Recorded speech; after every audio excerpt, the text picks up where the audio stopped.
David Brooks walked with his daughter's hand in his, her backpack swinging gently as she told him about her drawing, unaware of the woman across the street slowing her pace to match theirs. The woman's stare sharpened with each step, her phone already in hand before a word was spoken. Moments later, sirens cut through the air, and the calm walk home shattered. Guns drawn, commands barked, a child screaming for her father as he lay face down on the pavement. And just as the world turned its back on him, a camera kept rolling. A simple phone, held steady in a father's hand, capturing a lie, because what happened that day wasn't rare. It was routine, and this time, it wouldn't be buried. Before we go any further, comment where in the world you are watching from, and make sure to subscribe, because tomorrow's story is one you don't want to miss. The sidewalks in Oak Ridge Heights stretched wide and spotless beneath the late afternoon sun.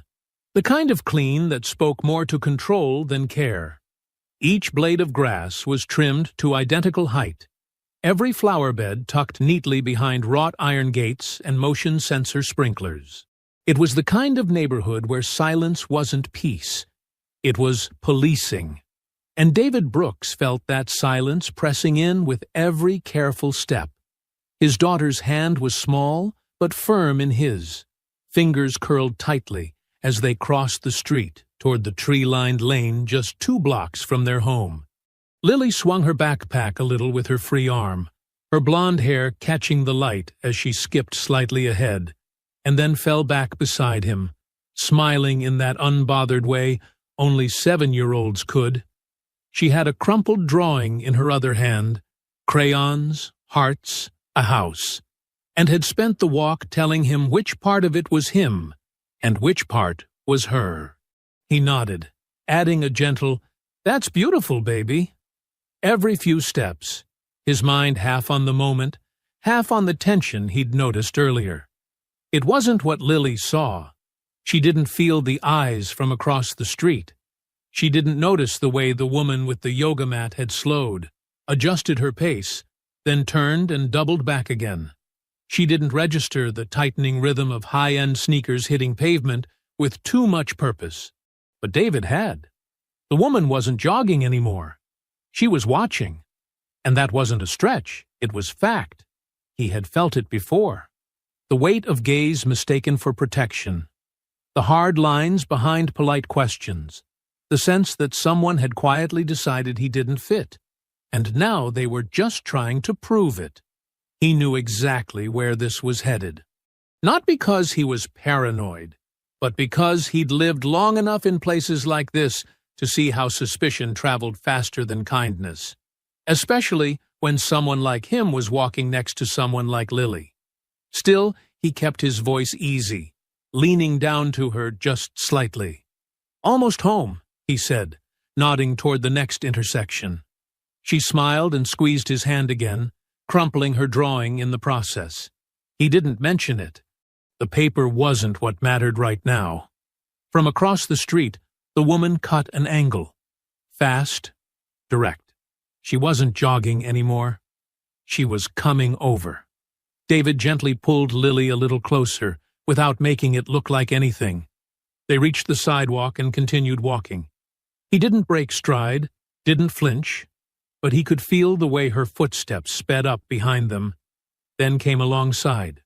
She matched pace, her chin slightly raised, that voice already carrying the kind of syrupy concern that didn't need words to sound like judgment. "Hi there," she said, eyes not on him but on Lily. "Sweetheart, are you okay?" David stopped. He turned slowly, calmly, his back straight, voice even. "She's fine," he said, offering a small, firm smile. "We're just walking home." The woman's eyebrows didn't move.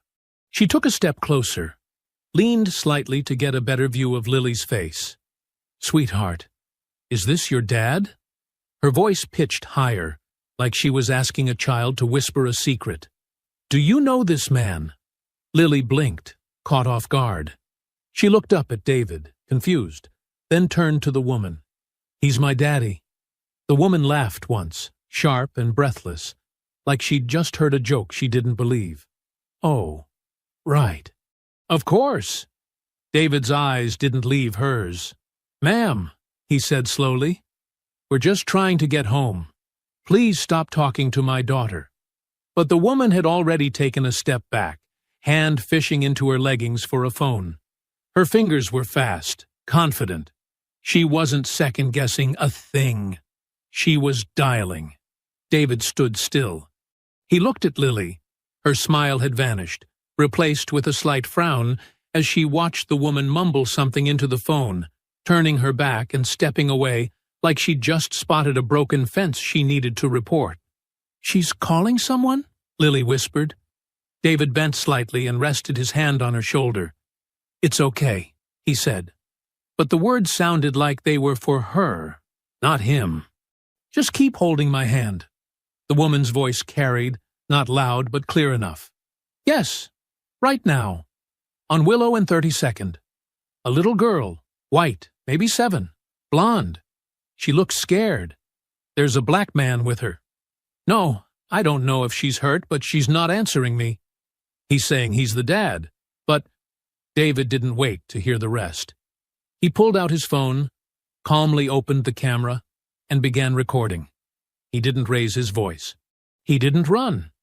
He just stood still, one hand holding Lily's, the other steadying the phone. Across the street, another neighbor peeked through a window. He had seen this before. Not this exact version, but close. He knew what happened when truth didn't matter as much as appearance. And he knew that once flashing lights showed up in neighborhoods like this, they didn't ask questions first. They arrived with decisions already made. And somewhere in the distance, a siren began to rise. The siren was faint at first, just a low wail threading its way through the treetops, distant enough that the neighborhood's peace still held. But David knew better than to take that distance for comfort.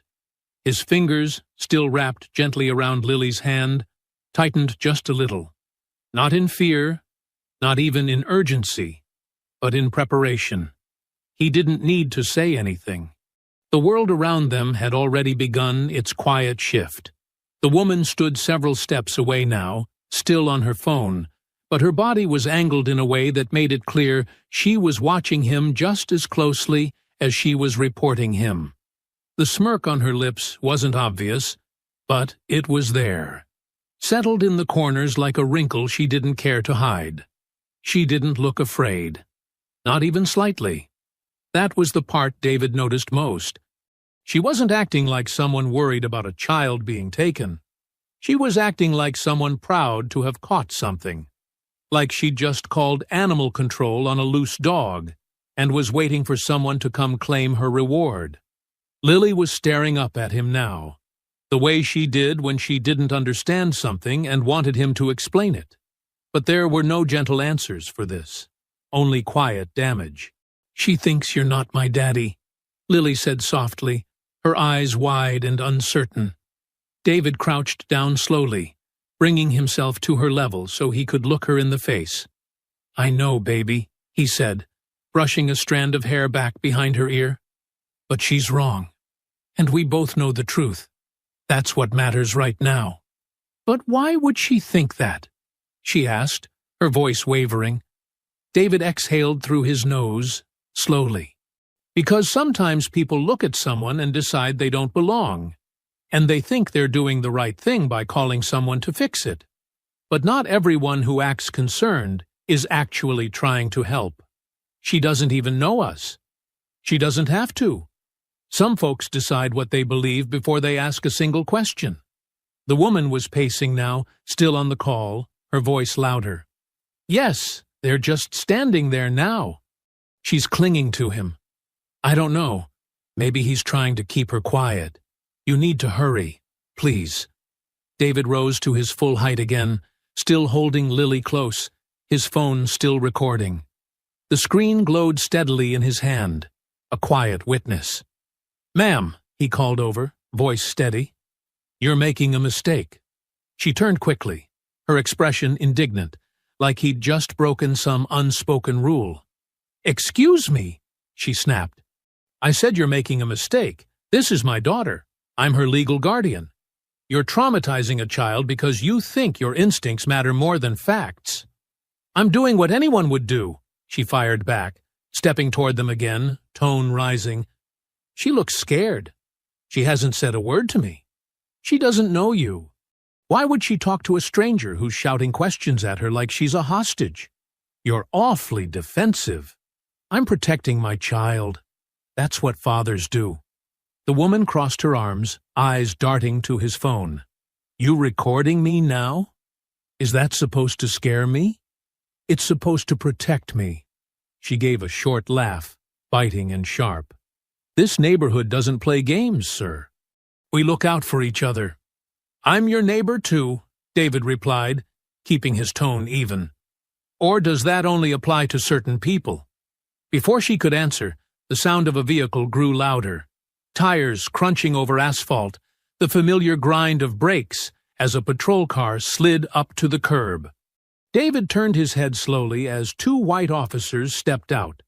Both tall, both broad-shouldered, both with their hands already resting on the grips of their holstered weapons like they were expecting something to go wrong before they even said a word. Lily stiffened immediately. Her grip tightened around David's hand until her knuckles turned pale. "Daddy," she whispered, voice trembling.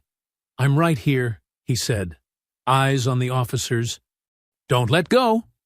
The first officer, name tag reading Grayson, stepped forward, hand up, not as a greeting, but a stop sign. "Sir, we received a report about a possible kidnapping. I'm going to need you to step away from the child and put your hands where I can see them." "She's my daughter," David said, his tone still calm but slightly louder now, clearer. "I have custody papers. I have video of this encounter. I am not raising my voice. I am not moving, but I will not leave my daughter's side. Sir, step away from the child. I have done nothing wrong." The second officer, Kemp, circled slightly to the side, hand near his radio, muttering something into it. The woman stood off to the left, arms folded across her chest, nodding at the officers like she was confirming her own story in silence. She didn't speak now. She didn't need to. The damage had already been done. Her role was complete. Lily pulled on David's hand, panic growing in her voice. "Daddy, please don't let go of me." "I won't," he said. But the officers were already moving in. The air tightened like a noose. The moment hung on a thread, and as one of the officers shouted again for him to get on the ground, David knew the thread was about to snap. Officer Grayson's voice sharpened like the edge of a blade as he took another step forward, posture rigid, hand now fully unholstered and pointing straight at David's chest. "I said, get your hands in the air. Now." David raised both arms slowly, phone still recording, keeping his posture open and his face calm, though every instinct in him screamed to shield Lily, to block her from the chaos that was spilling into their quiet walk home. Her small frame was tucked behind his leg, clutching the fabric of his pants, eyes darting wildly from the officer's gun to the woman still standing a few yards away, arms crossed like she was overseeing a home inspection. "Please," David said, voice measured. "You're frightening my daughter. I'm not resisting.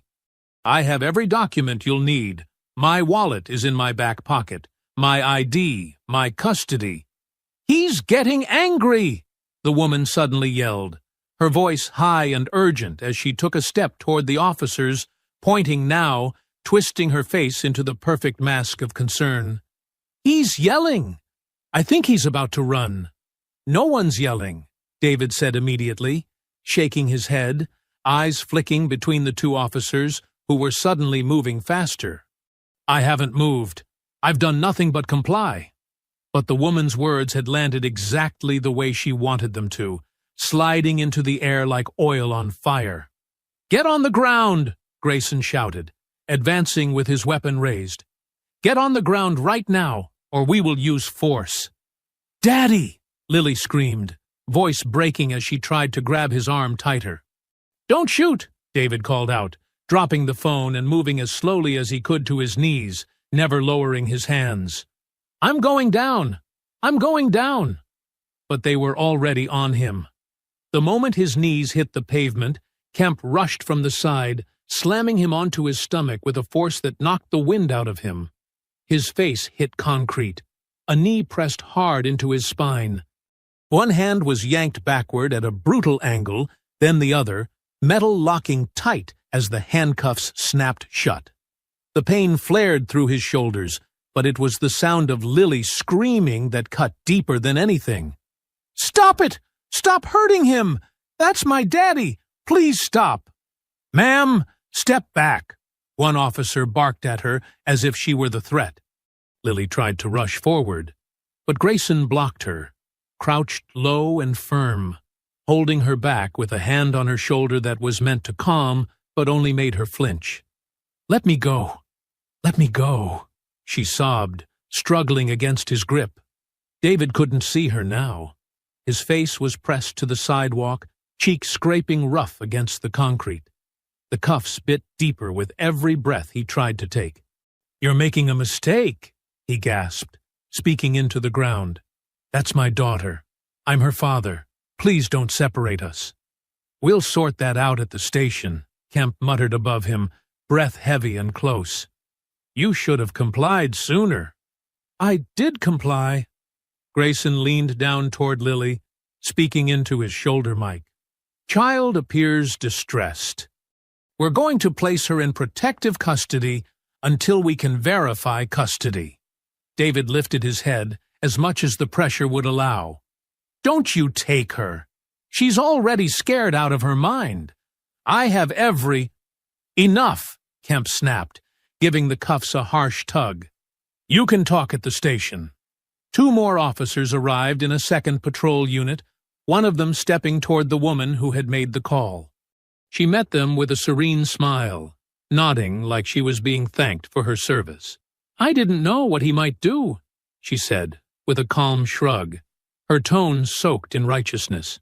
"She just looked afraid. I followed my gut." No one questioned her. No one asked what had actually happened. David was lifted roughly to his feet, arms wrenched behind him, his face burning with humiliation. Neighbors had gathered now, some standing behind hedges, others filming with phones, but no one stepped in. No one asked the right questions. Not yet. Lily was placed into the back of the second cruiser. She was still crying, face pressed to the window, small fists pounding against the glass. David tried to turn toward her as they shoved him toward the other car. "Lily, I'm okay, baby. I'll come get you. I promise." The door slammed before he could finish. Darkness closed in around him, sirens flaring again as both vehicles pulled away from the curb, one with a father in chains, the other with a daughter still screaming his name. The woman remained standing on the sidewalk, arms crossed again, nodding faintly to herself as if to say, "See? I was right all along." David is taken to the station, placed in a holding room without charges, ignored as he asks about Lily. Officers delay processing him. After hours pass, someone finally verifies his ID and custody paperwork. He is released without apology and finds Lily sitting alone in a separate room, shaken and silent. The emotional weight begins to settle in. The holding room was cold in a way that had nothing to do with the temperature. It was the kind of chill that seeped in slowly, curling around the corners of a man's patience and settling just beneath the skin. David sat on the edge of a steel bench bolted to the wall, wrists still raw from the cuffs that had been removed without a word 30 minutes earlier. No one had spoken to him since they walked him through the precinct's side door.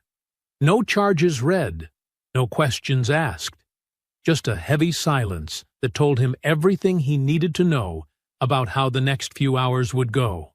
He stared at the small black camera in the corner of the room. It blinked red every few seconds, a quiet rhythm that mocked the stillness around him. No clock, no windows, no sounds except the occasional echo of footsteps, or the distant crackle of radio chatter bleeding in from the hallway. He had asked, twice, If someone could tell him where his daughter was. The first officer had grunted and walked off. The second didn't bother to look up from his clipboard. David leaned forward now, elbows on his knees, fingers pressed together tightly as if holding them apart would let something slip through. He had been through worse.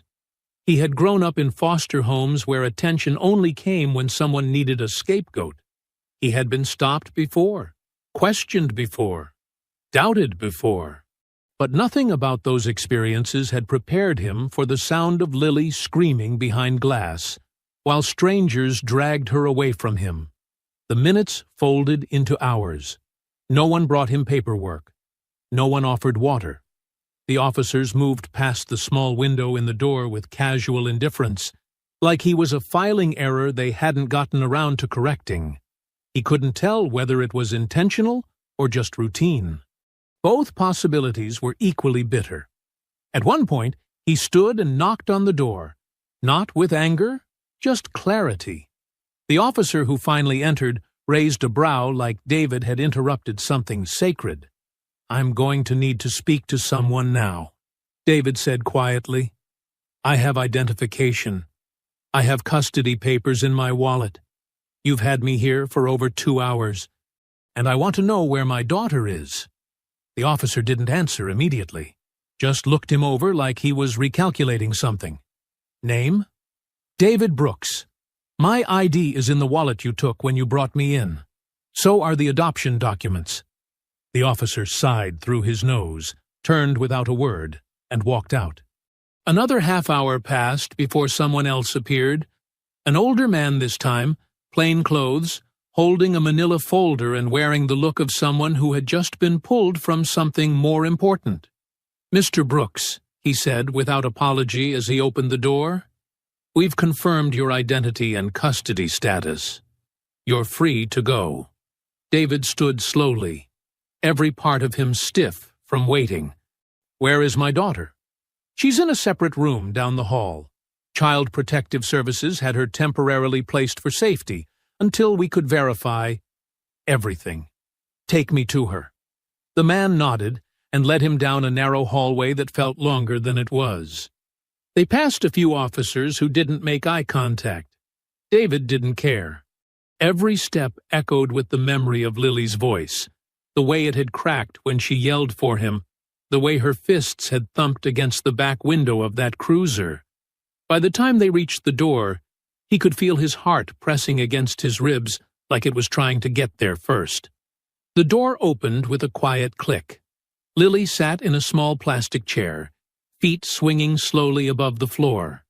Her eyes were red and puffy, and the drawing she'd made that afternoon at school was clutched in both hands, like it was the only thing keeping her anchored. She didn't look up immediately, but when she did, when her eyes met his, the paper dropped, and she ran.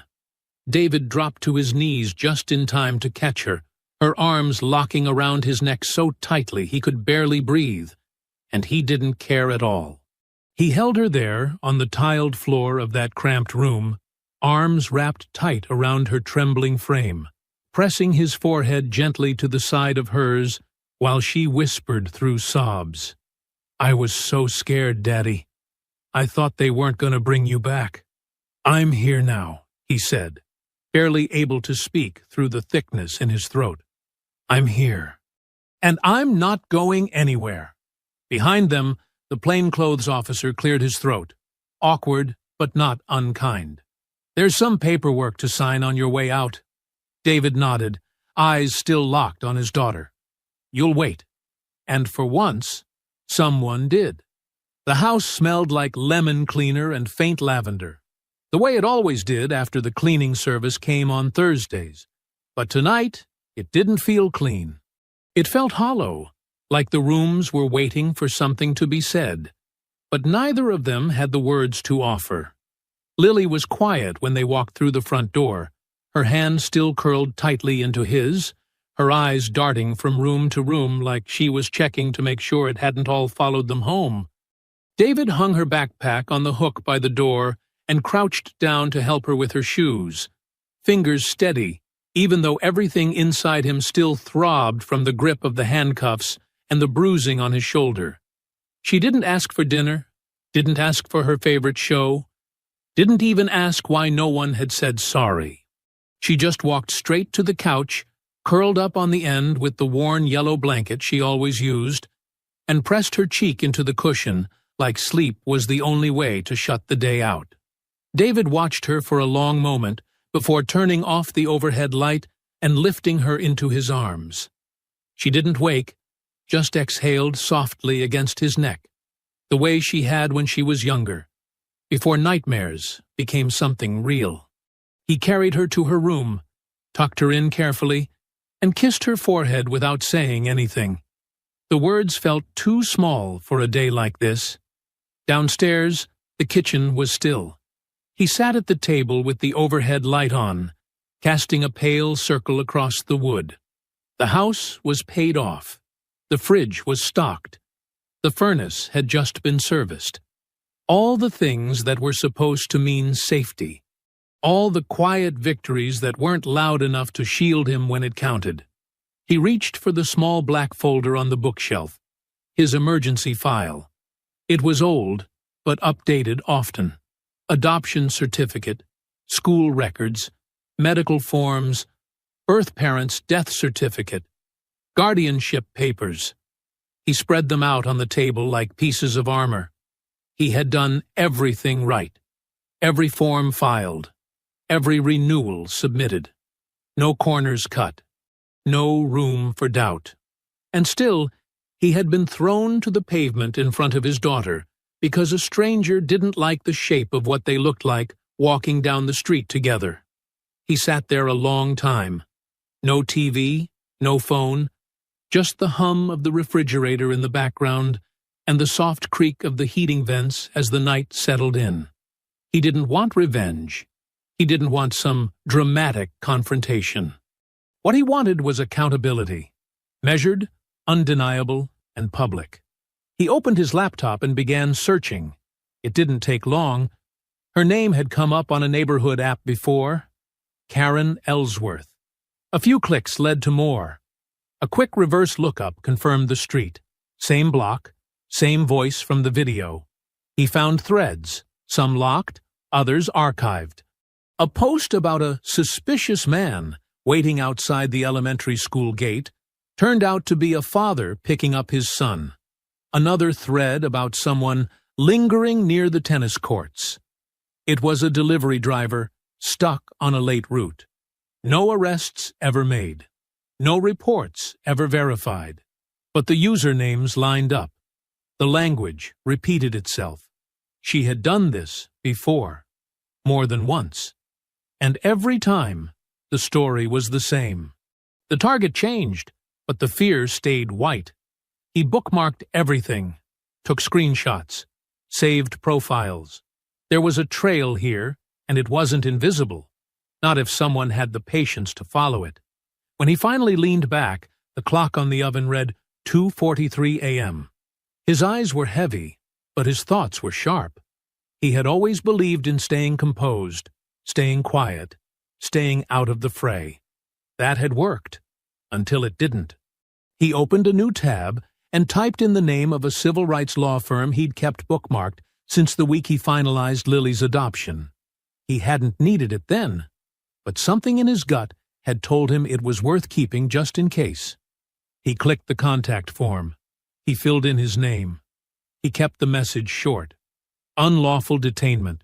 Public profiling. Emotional harm to a minor. I have video, documents, and witnesses. My daughter is 7. She saw everything. I'm ready to talk. He hit send. Closed the laptop. Stacked the papers back into the folder, hands moving slowly, deliberately, like every page he slid back into place was one step closer to making sure this never happened again. Upstairs, Lily shifted in her sleep. David stood from the table, reached over to turn off the light, and walked toward the staircase, each step steady, each breath measured, the kind of quiet resolve that didn't need anyone's permission to be powerful. The conference room was tucked inside a modest brick building near the heart of the city, a converted two-story house turned legal office, where the hardwood floors still creaked beneath careful footsteps, and the windows let in more sunlight than most lawyers preferred. Monica Herrera didn't keep a nameplate on her door, and she didn't need to. Her reputation traveled faster than introductions. She greeted David with a short nod, no handshake, just a gesture to the chair across from her desk, and a quiet, "Let's talk." She listened without interrupting, as David walked her through everything: the walk home, the woman's questions, the call, the guns, the handcuffs, the hours in that holding room, and the look on Lily's face when they finally opened that door. He spoke steadily, never raising his voice, never losing control. But by the time he was done, the weight of the story sat heavy between them. Monica didn't lean back or tilt her head the way some attorneys did when they were trying to look thoughtful. She leaned in, hands folded, eyes steady. When he finished, she didn't offer sympathy. She offered clarity. "She's done this before?" David opened the file he'd printed the night before, sliding it across the desk with careful precision. Screenshots, forum threads, copies of 2 archived neighborhood posts and comments she had made under her real name. One about a black teenager lurking near a dog park who turned out to be walking his own pet. Another about a suspicious man waiting in his car across from the school who turned out to be a father waiting for his daughter. I double-checked usernames, dates, cross-referenced some LinkedIn data, and email accounts, he said, tapping one page gently. "It's her. She's been making these accusations for at least 3 years. No arrests, no follow-through. Just pattern and paranoia." Monica flipped through the pages slowly, reading as she went. "And the police report from your detainment?" "They didn't give me one. I requested it through a records request portal yesterday morning. It's still pending." She nodded. "We'll request it formally through my office.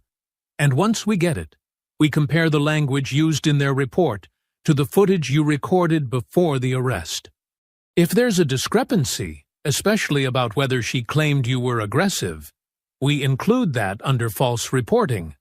David nodded once, slowly. "I want this to be bigger than just me." Monica raised her eyebrows. "You're thinking class action? Only if we find others who've been harmed by her reports. Or anyone else who's been wrongfully detained because someone felt something instead of knowing anything." "Good," she said, her voice like a blade being set gently on the table. "Then we'll need more than screenshots." David already had a list, 3 names pulled from neighborhood message boards, one of whom had commented on a post with, "This sounds just like what happened to me last year." The man, a substitute teacher named Harold Bell, agreed to meet the following afternoon. The others hadn't replied yet, but David knew how to follow a thread once he found one. "We'll handle her civilly," Monica continued. "Defamation, emotional distress, intentional infliction of harm. If we can demonstrate that she knowingly made a false claim, or that she had a pattern of behavior showing bias and targeted suspicion, she's liable. As for the police, we'll separate that angle. Wrongful detainment, violation of civil rights, potential 1983 federal claim." David studied her face carefully. "What are the odds this actually gets traction?" She looked up from the file and met his gaze. "You're calm, credible, documented, and you didn't raise your voice once while telling me about being thrown to the ground in front of your child. That speaks louder than outrage ever could. And if we get even one more story that matches yours, that's a pattern. That's the foundation of something a jury can see clearly.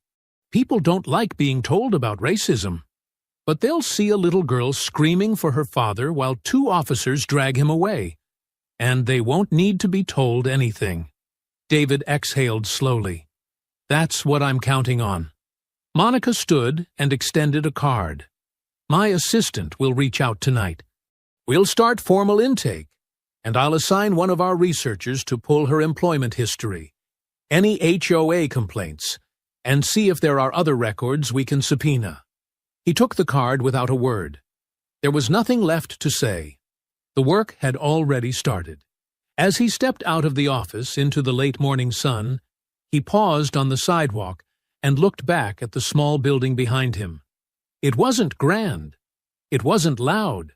But it was exactly the kind of place where something real began. He didn't need revenge. He needed truth. And now, truth had a lawyer. It began quietly. An upload to a private link, forwarded from Monica's office to a journalist they trusted, someone who had covered civil rights stories with care and without spectacle. The woman's name was Jordan Lynn, and by the time Monica finished briefing her, she didn't need convincing. She reviewed the footage twice, then called Monica that same evening and said simply, "I'll write it, but I won't write around it." Within 48 hours, the video was published alongside a carefully written feature. The headline didn't scream. It didn't sensationalize. It simply read, "Man detained, daughter separated after false 911, call in Oak Ridge Heights." But the words were secondary. It was the footage that ignited the fire. The opening shot was David's hand holding the phone steady, his voice calm. Lily's face turning slowly toward the woman with a puzzled frown.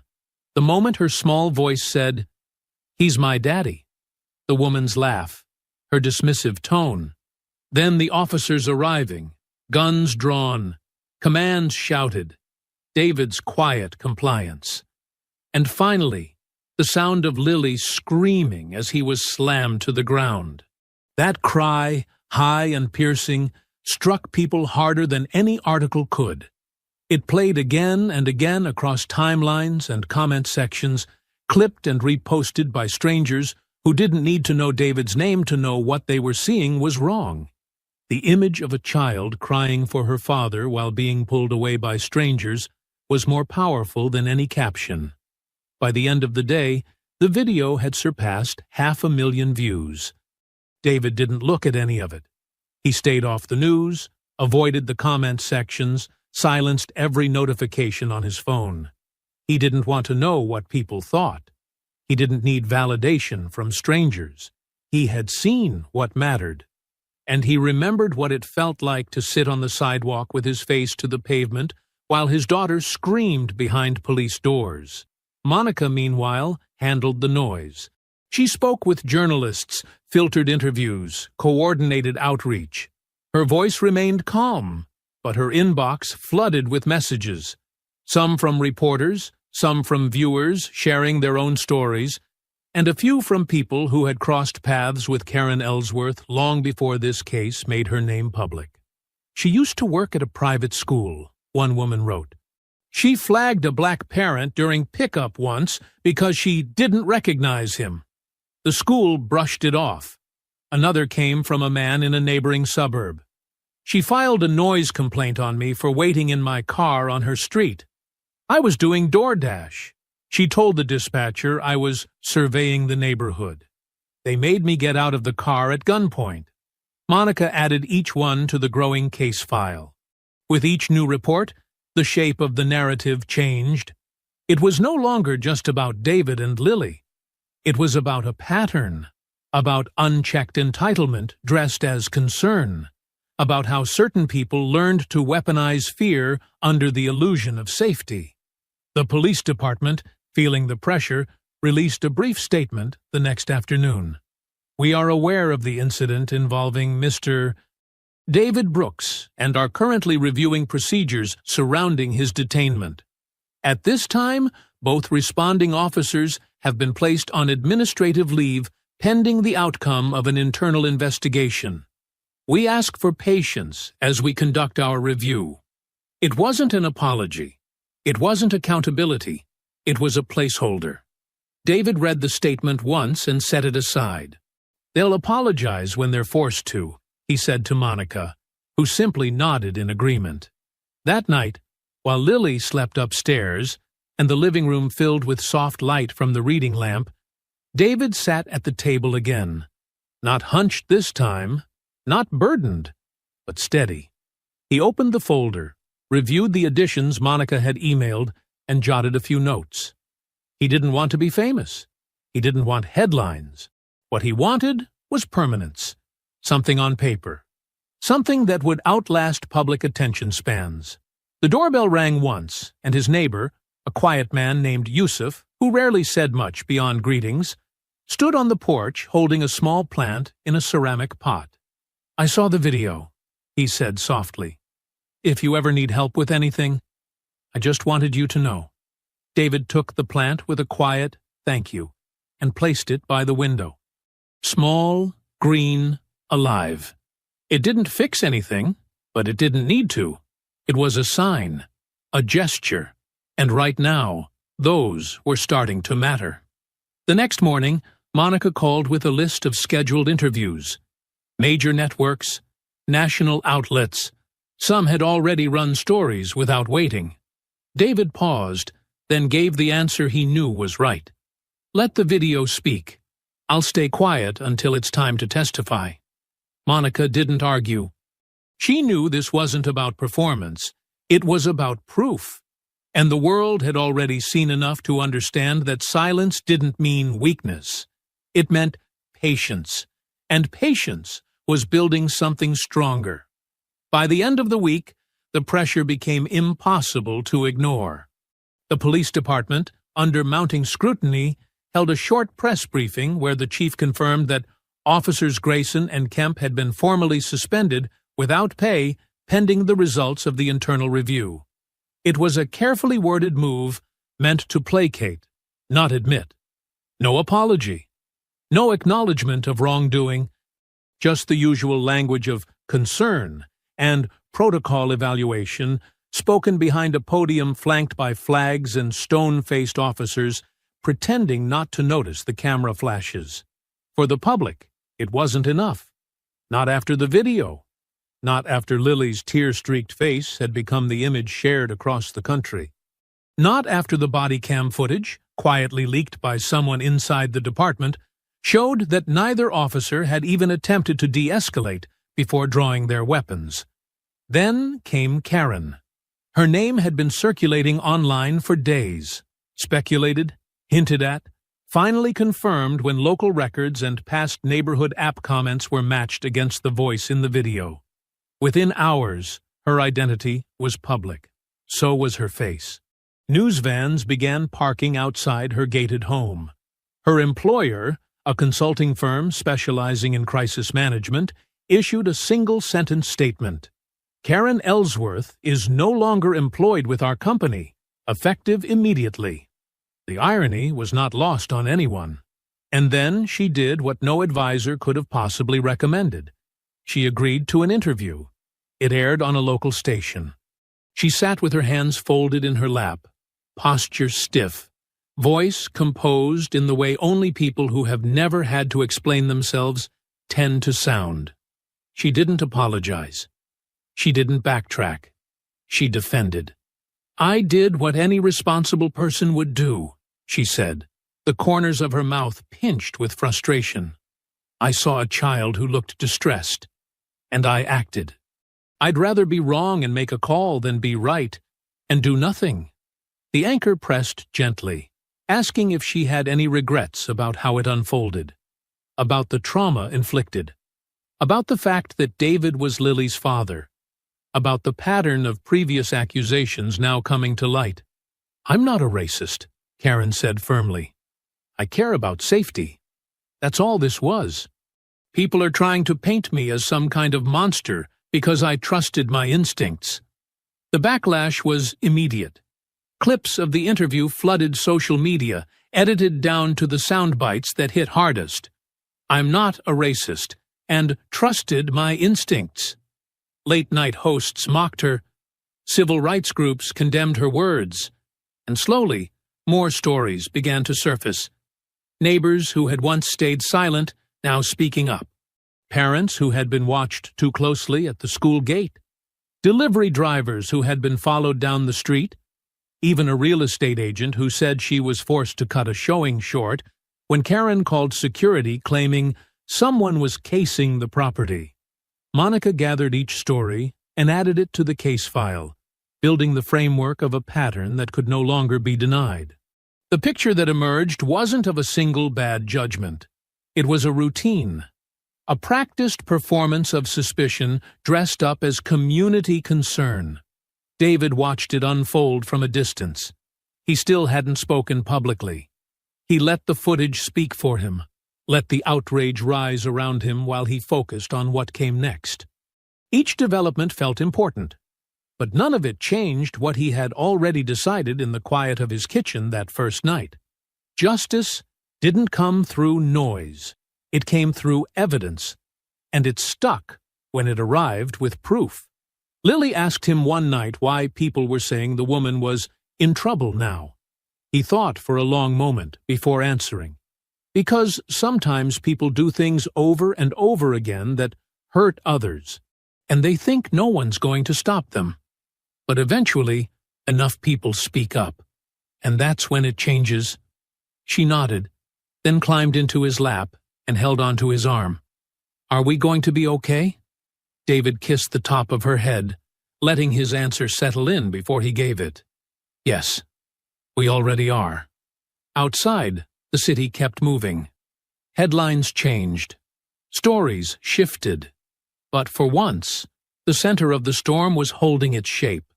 And the people who had watched from a distance, who had stayed quiet when it was easy, were now beginning to understand that silence wasn't protection anymore. It was complicity, and the cost of that was rising. The courtroom wasn't grand or dramatic.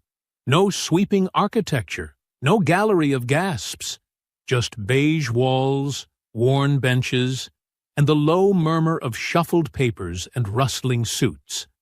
But David felt the weight of it the moment he stepped inside. The air thicker, slower, like the building itself knew what it carried. He sat with Monica at his side, flanked by assistants who spoke in low voices and moved with practiced efficiency. The legal team had prepared him thoroughly, but the nerves weren't about facts or cross-examination.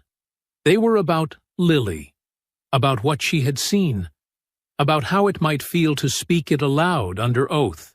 Across the aisle, Karen sat with her own attorneys, two men in tailored suits who whispered to her often, reminding her to keep her expression neutral, her posture straight. But even from a distance, it was easy to see that neutrality wasn't her strength. She shifted often, glanced toward the gallery, smoothed her blouse, and fidgeted with her bracelet. She looked like someone clinging to an image that had already slipped. The proceedings began with opening statements. Monica's was deliberate, composed, and grounded in facts. She didn't dramatize. She didn't raise her voice. She spoke of fear, humiliation, and the deep damage inflicted not by one mistake, but by a pattern of behavior rooted in assumption and unchecked power. She let the timeline unfold on its own, supported by documentation, video, and testimony. Karen's lawyers tried to reframe the incident as misguided but well-intentioned, painting their client as a concerned citizen who responded to what she believed was a child in danger. They warned against turning a misunderstanding into a movement, cautioning the jury not to punish someone for acting from the heart. But when the evidence began to speak, the heart had little left to hide behind. David took the stand with the same quiet dignity he had shown since the beginning. He didn't embellish. He didn't flinch. He described every detail as it had happened. How Lily's hand felt in his, how the woman approached, how her voice sounded when she laughed at the word daddy, how the sirens grew louder, how the pavement felt when his cheek hit it. He told them what it was like to hear his daughter scream while he lay face down, unable to hold her.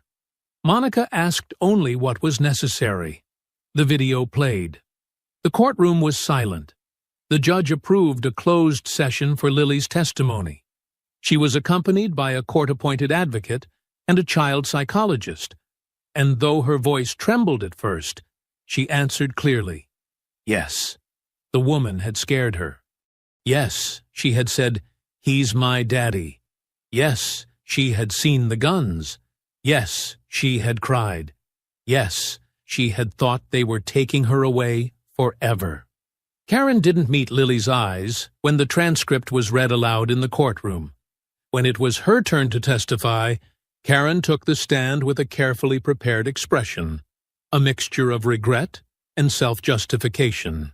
She insisted that her concern was genuine, that she had simply seen something that didn't look right. She referenced her own children, her community volunteer work, her long history of civic engagement. She called it a tragic misunderstanding. But Monica's cross-examination was measured and exacting. "You made a call based solely on the way the man looked?" "No," Karen said quickly. "It was the child's expression." She seemed nervous. "Do you remember what the child said to you?" Karen hesitated. She said he was her dad. "And then you laughed." Karen's jaw tightened. "I didn't mean it that way. You made previous reports about other people of color in your neighborhood, correct?" "I acted on concern." "Were any of those reports ever substantiated?" Karen paused. "Ms. Ellsworth, yes or no?" "No." "Did you ever apologize to any of them?" Silence. The jury didn't react outwardly.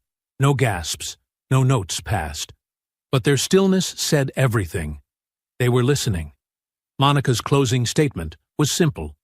She didn't appeal to outrage. She returned to the facts, the chain of decisions, the harm caused, the evidence gathered. She spoke of the right to walk with your child without fear. She spoke of the cost of suspicion when wielded carelessly. And when she finished, she stepped back without flourish. David watched the jury as they filed out. He didn't wonder what they would decide. He already knew what the truth had shown. For the first time since that day on the sidewalk, he felt something begin to loosen in his chest. It wasn't over, but it was close.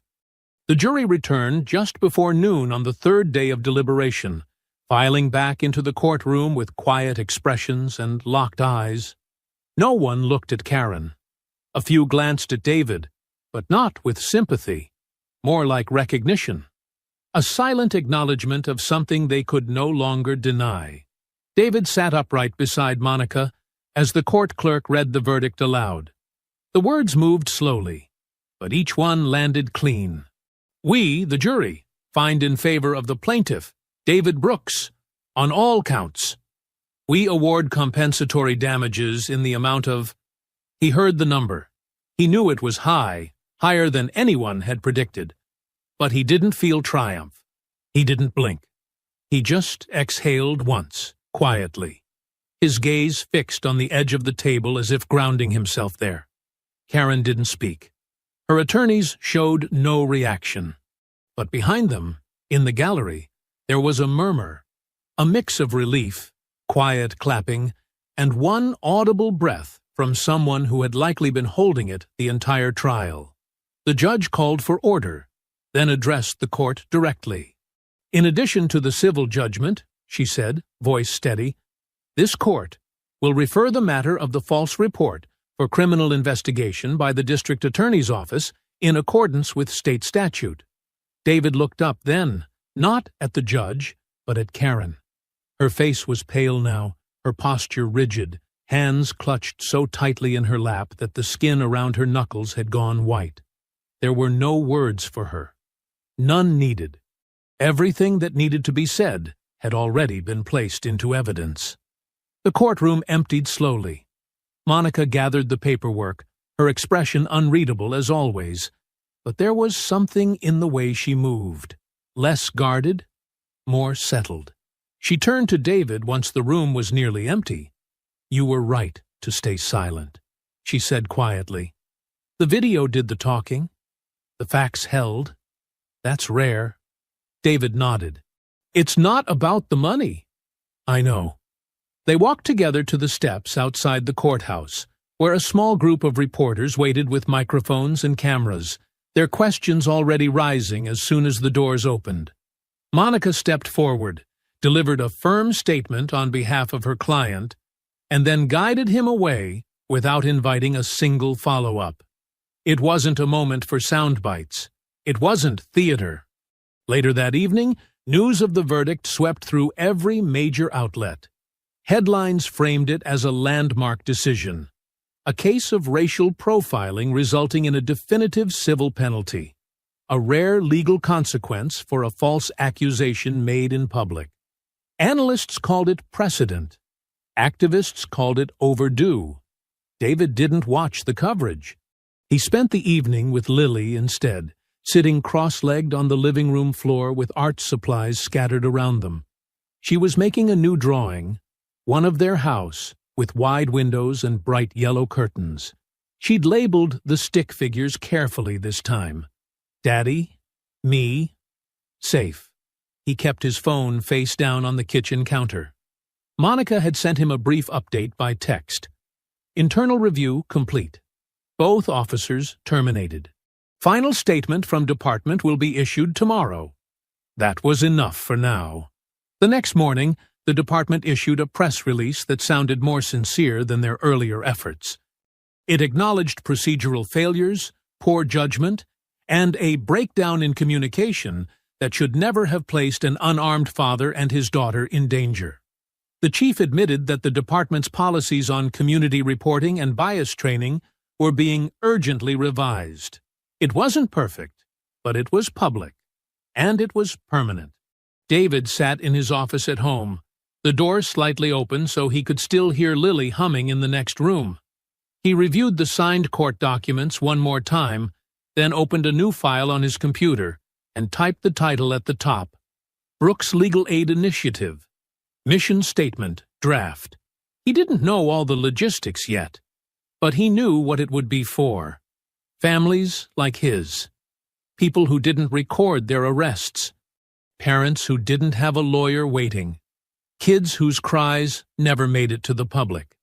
He leaned back in his chair, letting the weight of the past few weeks settle. Not as a burden, but as foundation. This wasn't about punishment anymore. It was about permanence, something lasting, something better than silence.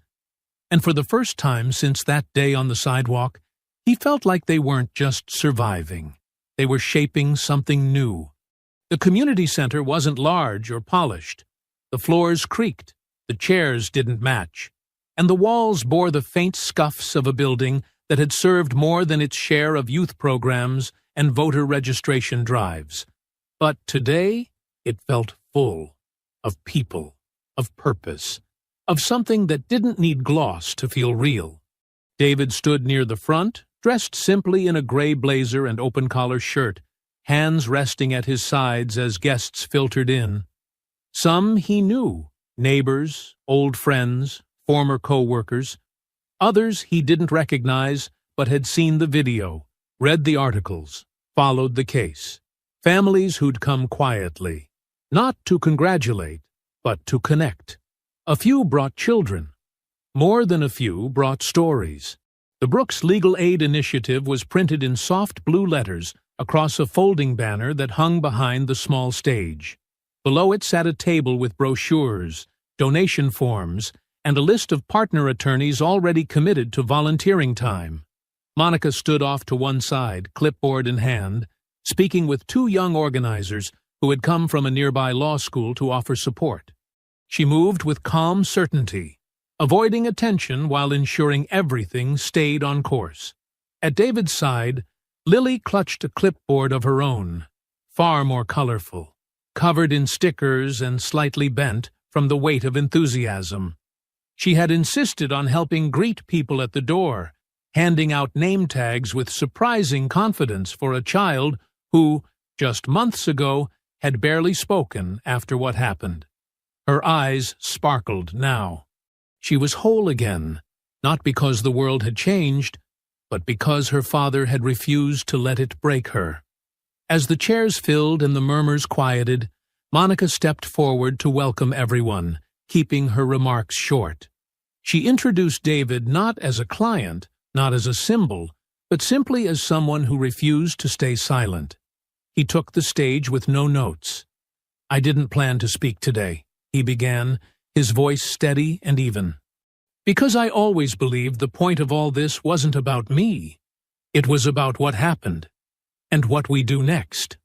There was no applause, only attention, the kind that came from people who understood that something heavy was being shared. Not grief, not pride, but truth.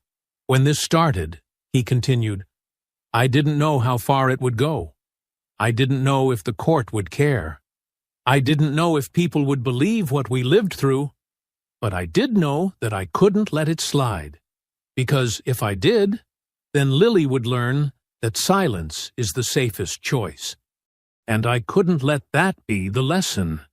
He paused then, eyes landing on her in the front row, where she sat beside a woman who had come forward during the trial. Another parent who had once been accused of something untrue for no reason other than how she looked. "So now," he said, "we're doing more than just remembering what happened. We're building something for the people it keeps happening to. We're making sure they don't have to walk into courtrooms alone. We're making sure their stories don't get dismissed because they don't have the right words or the right contacts or the right kind of outrage. This fund, this initiative, isn't charity. It's protection. The kind people deserve before something goes wrong." He stepped back, didn't wait for applause, just nodded once and left the stage the same way he had entered, quietly, grounded. People approached him afterward. Some shared stories. Others simply shook his hand or placed a name on the mailing list. One woman hugged him without warning and whispered, "My brother was arrested last year for asking directions. This matters more than you know." As the crowd thinned and volunteers began stacking chairs, David helped fold the banner with Lily by his side. She was still chattering about how many stickers were left on the sheet and whether they could make new ones for the next event. "We should make shirts," she said, looking up at him, "with the logo, and maybe a superhero version of you." He smiled gently, crouching beside her. "We don't need superheroes," he said. "We just need people to pay attention and speak up when it counts." She nodded seriously, then slipped her hand into his. They walked out into the early evening together, the last ones to leave, the sun casting long shadows across the sidewalk in front of the building.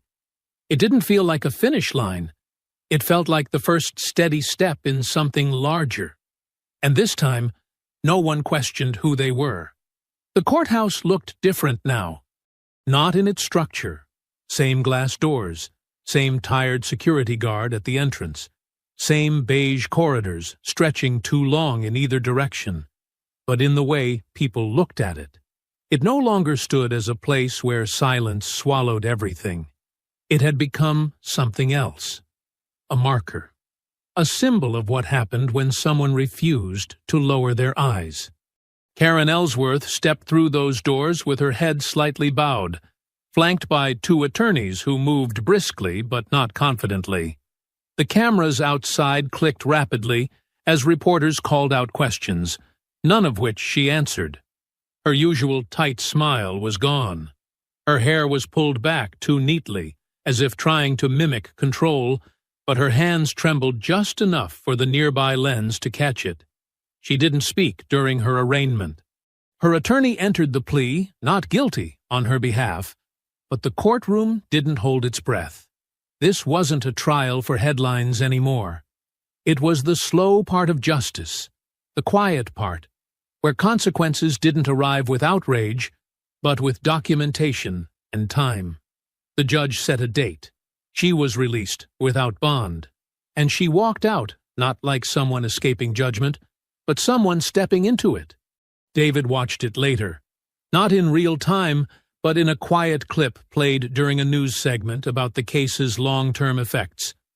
He sat at the dining table with Lily beside him, half-focused on a coloring book, the TV low in the background.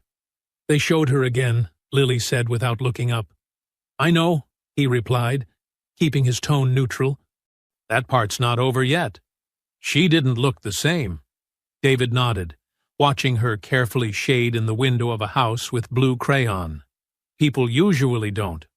Once they realize what they've done can't be undone. The media had shifted their tone in recent weeks. Where once the story had centered around the confrontation, now it focused on the movement it had sparked. Profiles of the Brooks Legal Aid Initiative had been featured in statewide papers, and a short documentary was in production. Local officials had begun reviewing the department's response protocols to civilian calls, with one policy advisor citing David's case by name. The two officers, Grayson and Kemp, were officially dismissed. Internal records flagged them as permanently disqualified for reinstatement, and their personnel files were released under pressure from advocacy groups. The footage, once leaked, had become part of department-wide retraining modules, a result no one had expected, but everyone had pushed for. David never made a show of it. He didn't grant interviews. He declined podcast requests, politely turned down invitations to panel discussions. But when the local university's law school invited him to speak at a student-led forum on civil rights and everyday legal response, he said yes, not for attention, for clarity. The auditorium wasn't full, but it was engaged. A mix of students, professors, and community members sat quietly as he stepped to the podium, notes folded in his hand, but never read aloud. "I didn't come here because I have the answers," he said, his voice even but weighted. "I came because something happened that could have been ignored, that could have passed, like every other story, just like it. But we didn't let it. That's all. We didn't let it." He talked about the difference between feeling wronged and being willing to do something about it, about the cost of exposure, about what it means to watch your child become a headline before she understands what it means to be profiled. He didn't raise his voice. He didn't need to. And when he finished, there was a pause, not hesitation, just reflection, before the first round of applause broke out.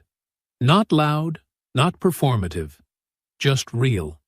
Outside, a student approached him, notebook in hand, nervous smile tugging at the corners of his mouth. "Mr. Brooks, I just wanted to say, your story changed how I think about things. I used to think this kind of stuff was rare, but now I realize I've just never been the one it happened to." David offered a quiet nod. That's the part people miss. It doesn't need to happen to you for you to stop it. Back home, he walked through the neighborhood at dusk with Lily by his side, the sidewalks familiar again, the air cooler now that spring was fading into early summer. No one followed. No one questioned. One man across the street even offered a small nod. Brief, maybe unsure, but it was something. Lily skipped ahead a few steps, arms swinging, then turned back. "You think that woman's gonna go to jail?" David considered his answer, careful to keep it honest without weighing her down. "I think she's going to have to live with what she did, and I think the world won't forget it this time." Lily thought for a moment, then nodded. "Good." They reached their gate just as the porch light flicked on, soft and warm against the settling dark. And as they stepped through, side by side, it didn't feel like they were walking away from a fight. It felt like they had changed the ground they stood on. The seasons had shifted by the time the dust fully settled. What once happened under the weight of heavy spring air now belonged to early autumn. Leaves scattered across sidewalks, cooler mornings settling in over yards once watched too closely. Time had passed, but it hadn't erased anything. It had simply reshaped it. David sat on the back porch one Saturday morning, warm coffee in hand, watching Lily in the backyard tracing chalk lines along the edge of the patio stones. She was focused, tongue pressed to the corner of her mouth, hair pulled back into a low ponytail that bounced gently every time she reached forward with a new color. She had grown taller over the summer. Stronger, too, not just physically, but in the way she moved through the world. There was a new kind of certainty in her, the quiet kind that came not from being told she was safe, but from seeing that safety fought for and won. The house was quieter these days, not because it was empty, but because the tension that had once hung in the corners had lifted. David still kept the documents, the court rulings, the settlement paperwork, the letters from supporters, and even a few apologies, filed neatly in a locked drawer. He didn't revisit them often, but he hadn't forgotten a word. Karen's criminal case was still moving, but slowly. She had been charged with knowingly filing a false report, and was now the subject of several civil countersuits from others who had come forward in the wake of the trial. Her name no longer appeared on neighborhood newsletters or community panels. The consulting firm that once employed her had quietly removed every trace of her involvement from their website. She had become a warning, not through public shaming, but through documented accountability. A record. A truth that couldn't be reshaped. The officers had faded from view entirely. No reinstatement? No public statement. Their personnel records now flagged for any department that might try to bring them back. It wasn't retribution. It was protection. David never used the word vindicated. It didn't sit right, because he hadn't fought to prove anything about himself. He already knew who he was. The fight had been about making that matter when it counted, making sure his identity, his love for his daughter, and his right to walk freely weren't conditional on anyone else's comfort. The Brooks Legal Aid Initiative had expanded beyond what he imagined. A half-dozen attorneys now contributed pro bono hours every month. They'd taken on 4 new cases in the past 2 months alone, helping families challenge wrongful detainment and racial targeting. Each case was different, but all carried a thread of what had started on that sidewalk, a decision to stand firm, to refuse silence. David never made the organization about himself. His name was on the paperwork, but not on the signage. He showed up to meetings, guided outreach, and quietly ensured the mission stayed focused. It wasn't his legacy. It was Lily's safety, secured one step at a time. One Sunday afternoon, Lily asked to walk through the old route again, the same path they had taken home from school the day it all began. David agreed, and they set out together, just as they had months before. The streets were quieter now, and though a few familiar faces peeked through windows or watched from behind garden fences, no one followed. No one approached. They walked past the spot where the patrol car had first pulled up, past the corner where she had screamed his name. Lily didn't say anything for a long time, just looked around, eyes moving from house to house. When they reached the crosswalk where the woman had first stopped them, she paused. "This was where it started," she said, her voice calm but certain. David nodded. It was. Lily turned toward him, her expression thoughtful. "It doesn't feel scary anymore." He looked down at her, saw the quiet in her eyes. Not relief, not joy, but understanding. "That's because we didn't let it stay that way." They continued walking, past hedges that no longer felt like barriers, past driveways where neighbors who once looked away now nodded softly. Some had said nothing. Others had offered small, quiet apologies in the weeks after the verdict. Notes in the mailbox, brief conversations at the market. David hadn't needed them, but he had appreciated the ones that felt real. At home, Lily ran ahead through the front gate and called out behind her, "Come on, I want to finish my picture." David stepped through slowly, closing the gate behind him, the quiet clicking of the latch somehow more final than before. Not an ending exactly, but a close. A seal. Later that night, after dinner and homework and bedtime stories, he sat at the desk in his study, opened the file one last time, and slid a new page into it. A thank you letter from a woman in another city whose charges had just been dropped with the help of one of their partner attorneys. He closed the folder, locked it away, and turned off the light. Justice hadn't arrived in a flash. It had come step by step, piece by piece, in the quiet choices to speak, to act, to keep going. And now, as the house settled into sleep, David knew that what he had built would last. Not because it was loud, but because it was true. And the silence that followed no longer felt like judgment. It felt like peace. I hope you enjoyed that story. Please share it with your friends and subscribe so that you do not miss out on the next one. In the meantime, I have handpicked 2 stories for you that I think you will enjoy. Have a great day.